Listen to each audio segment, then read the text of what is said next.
double I that got your big orange face. All year long is the place to be to hear some balls for life talking Tennessee. You can hate us if you want, but we sure ain't worried about you. We got more important issues.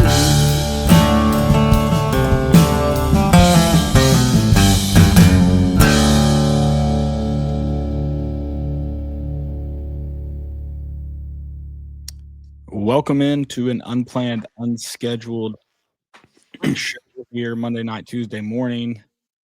We had to. Josh Heupel made a move, and Landon, I did not think that move was happening after we're almost, I guess, 5 days removed from National Signing Day. But Tennessee has parted ways with defensive coordinator Tim Banks. Instant reaction to that. I mean, quick thoughts. I think it had to be done. And a lot of people are saying like, yeah, it was because of this season. I think you thought he turned a corner in 2024 because the defense was really good. I think that might have been an anomaly because the years before that they weren't good, especially up the middle, linebackers, safeties. Corners in some of those years weren't very good. So I just think as a whole, he was getting paid $2.1 million and he wasn't good. Mm-hmm. I think he had to make a change. I mean, was it the decision to appease, or was it a decision when you reflect on the season or kind of what you have to do to get to that next level? Are you thinking, okay, like this is the direction we need to go, and Tim Banks can't be a part of that? That's a question only Josh Heupel probably can answer.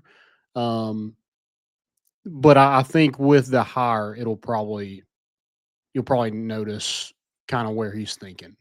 If he goes and hires William Inge, I mean, no offense to William Inge, but at the same time, I think Tennessee should be aggressive with the defensive coordinator they hire, and obviously like paying Tim Banks, who wasn't good, $2.1 million.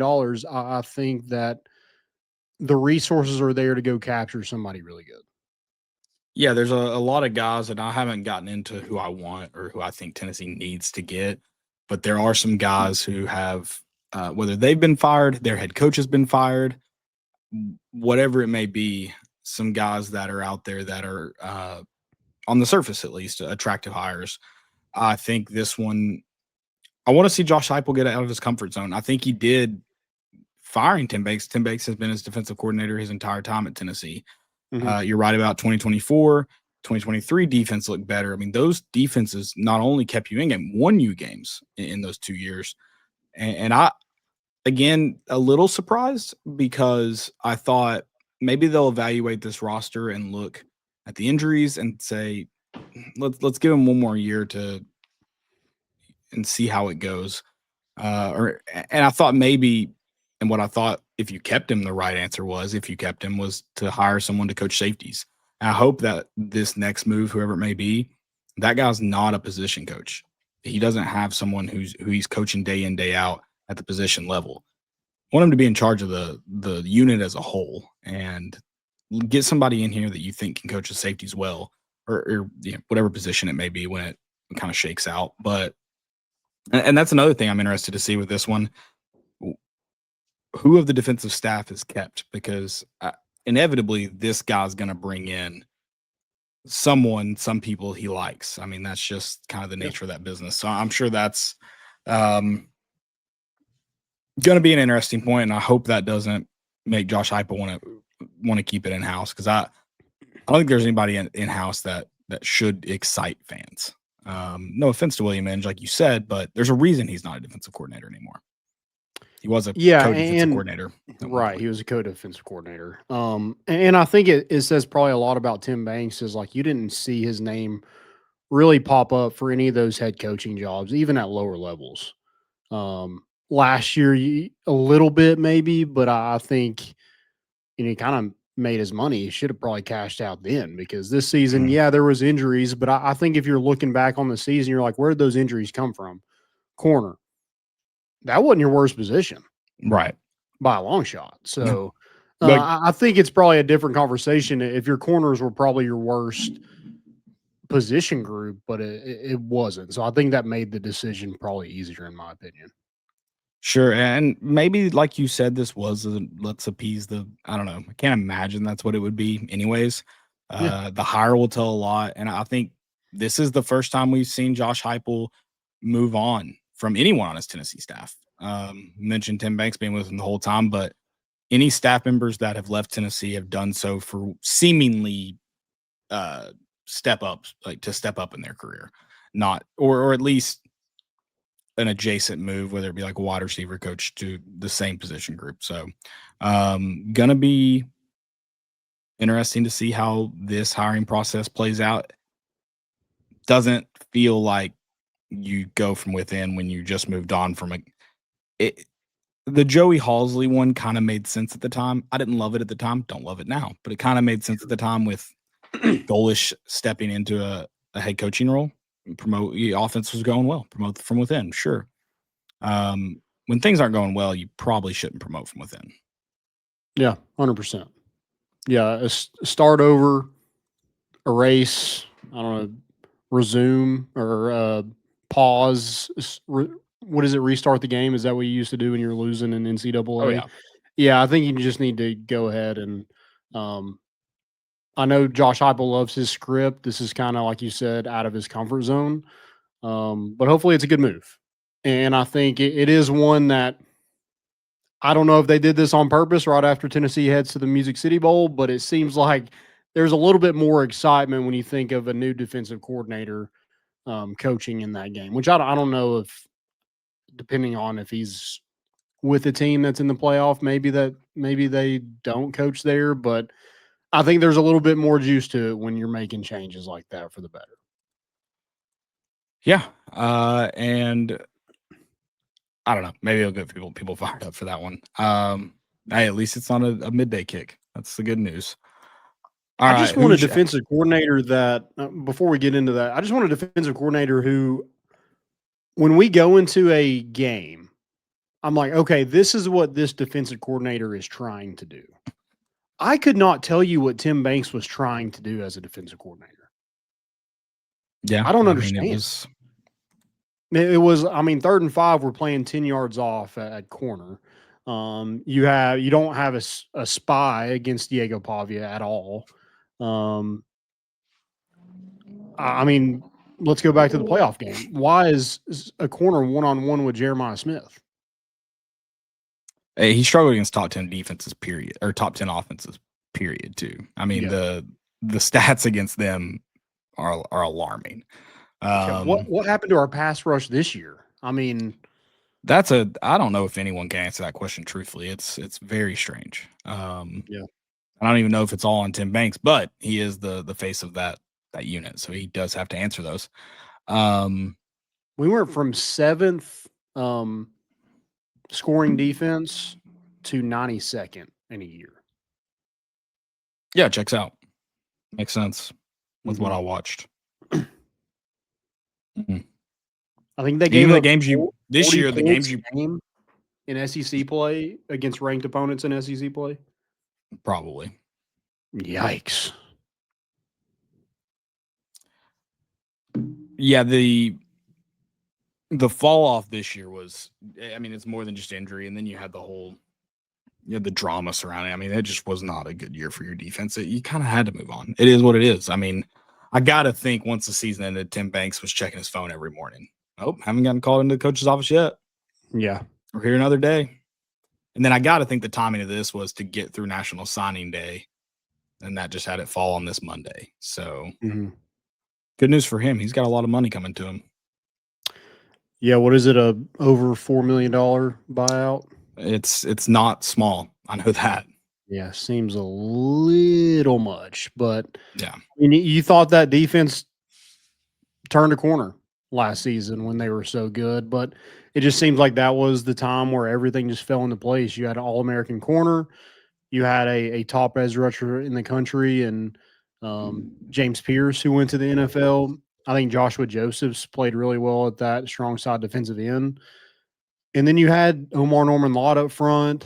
I thought the linebackers were okay last year, but you played a lot of young guys. And I thought you had Will Brooks, who, I mean, athletically wasn't the most athletic or gifted player, but I mean, he was smart and he was always around the football. So everything just fell into place last season, in my opinion. And I think we saw what we kind of seen the entire time. It's like there's always a hole somewhere within this defense. Why can't we play complementary football? Why can't we stop a rushing quarterback? Why can't we get off the field on third down? I mean, these same things that we keep bringing up year after year, it finally came to a head, I think. Sure.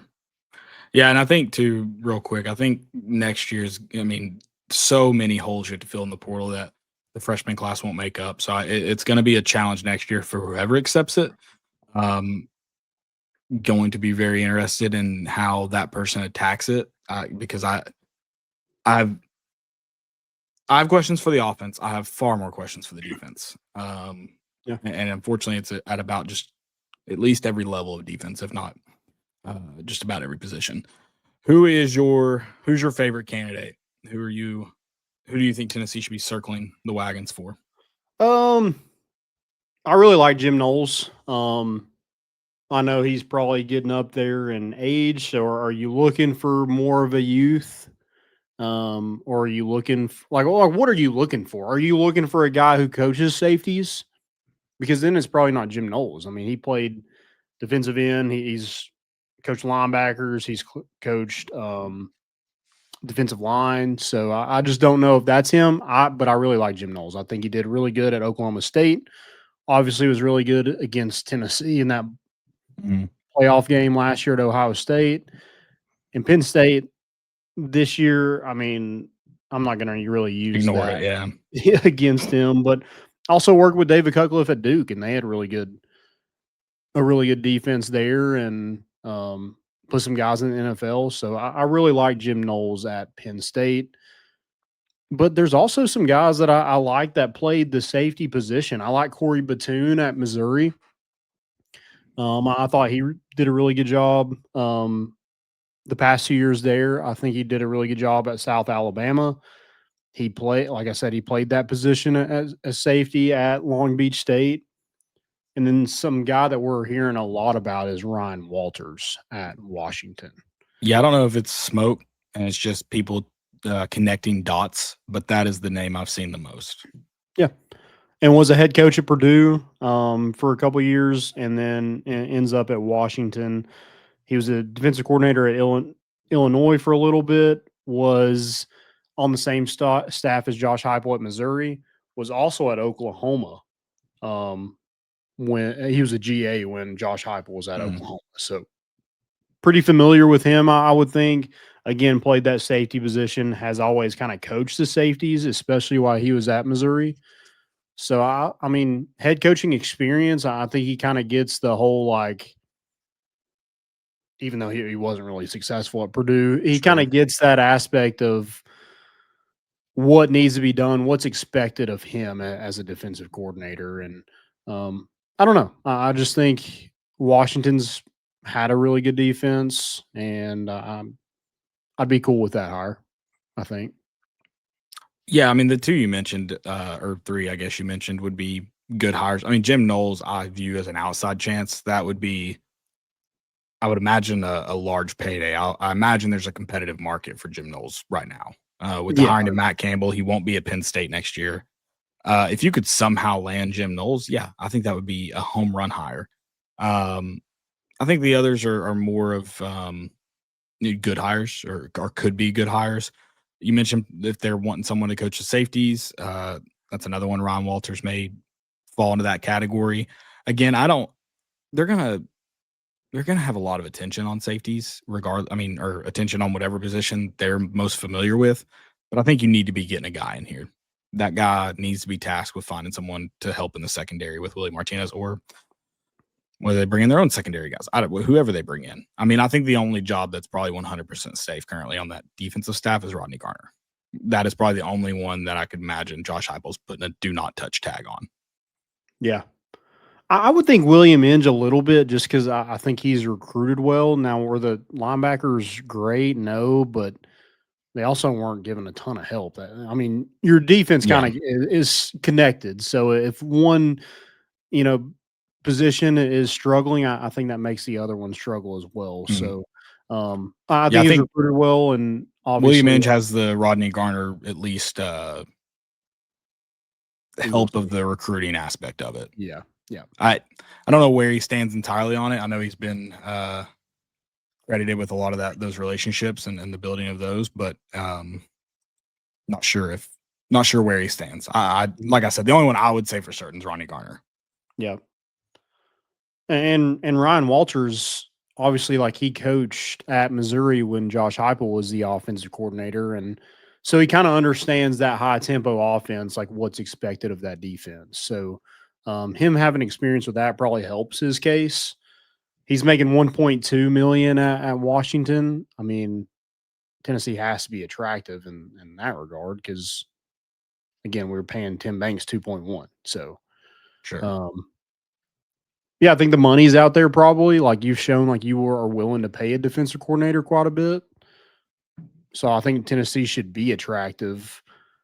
I know there's some outside guys that Tennessee or you've seen mention on social media. Will Muschamp is one of those. That would be hilarious because his famous line when they beat Tennessee and all those, was he say sad faces or? I'd love to see all these sad Tennessee fans Yeah. leaving or something. I don't remember. Yeah, he's a defensive analyst at Georgia. Obviously, like, has a really good track record of being a defensive coordinator. And then you got to have a Tennessee guy with every coaching search. So Gerard Mayo gets thrown in there as well. We mentioned him on the show last night. Yeah, I don't. That one seems like a long shot, but I maybe it's in play. I don't know. I truly have no idea where Josh Heupel is going to go with this one. I would be most surprised, even though it's his MO, if it's an in-house hire.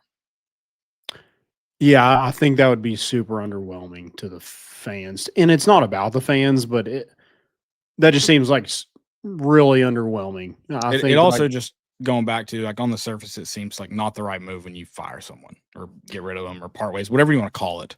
Right. You gave somebody $4.1 million to go away. Like, what do we to just hire somebody within? That doesn't make any sense. Yeah. We'll see. We'll see. That was a shocking. I got a text that said he did it, and it made me panic because I was thinking, who did what? What kind of trouble are we in? Yeah. And that's what the text was about, was Tim Banks being let go. So see you, Timmy. Sorry. Had to be you. Yeah. I mean, didn't have to be, but one step at a time, I believe. I hope. Yeah. Yeah. I mean, we'll see what happens with it. We'll see what happens with the rest of the staff. Like, you mentioned there could be changes along that defensive staff. Do we do anything offensively? I just think that's something that I got to think now that this trigger's been pulled, if there wasn't one pulled today, that's it. Okay. I would think. I mean, maybe not, but maybe when they hire somebody, then we'll see like who he wants to take with him or who's not retained. I don't know. I mean, there's a lot of guys on expiring deals along this coaching staff, so we'll see which ones stay and which ones go. But and not that they would coach in the bowl game, they wouldn't. But do you see this, especially in the transfer portal era of college football? Do you foresee this being a very quick transaction? Tennessee's going to try to move fast on someone, or do you perceive this as being December 31st hire after Tennessee's played in their bowl game? I think he'd probably try to do it as fast as possible. Because, I mean, there might be some people that just absolutely love Tim Banks on this roster, and maybe there's a good chunk of them. I just don't see a ton of guys just willing to leave because they came here because of Tim Banks. I mean, he wasn't a good recruiter. Like that wasn't his thing. So I am excited for somebody to just be fired up in the booth or on the field and not look like they're dead asleep. No offense to Tim Banks, but good Lord, man, you're not helping your case any when, we're giving up 45 points and you're sitting up there looking like you're about to fall asleep. Yeah. Yep. So, yeah, we'll see what happens. I love it. Let's get excited. I don't know. think it's the right move. Yeah. Continue making the right move, or what I perceive to be the right move, at least. Yeah. Yeah. Well, you won't know until next season, but sure. Yeah, today was a step in the right direction. Yeah. Yeah. Well, guys, we appreciate you tuning in for this quick episode. We'll be back Thursday night. Make sure you're on all our channels. Subscribe to YouTube. Like us and follow on Twitter, Facebook, Instagram, TikTok, and more. I don't know what that more is, but I feel like I needed to throw in that more. Just more, baby.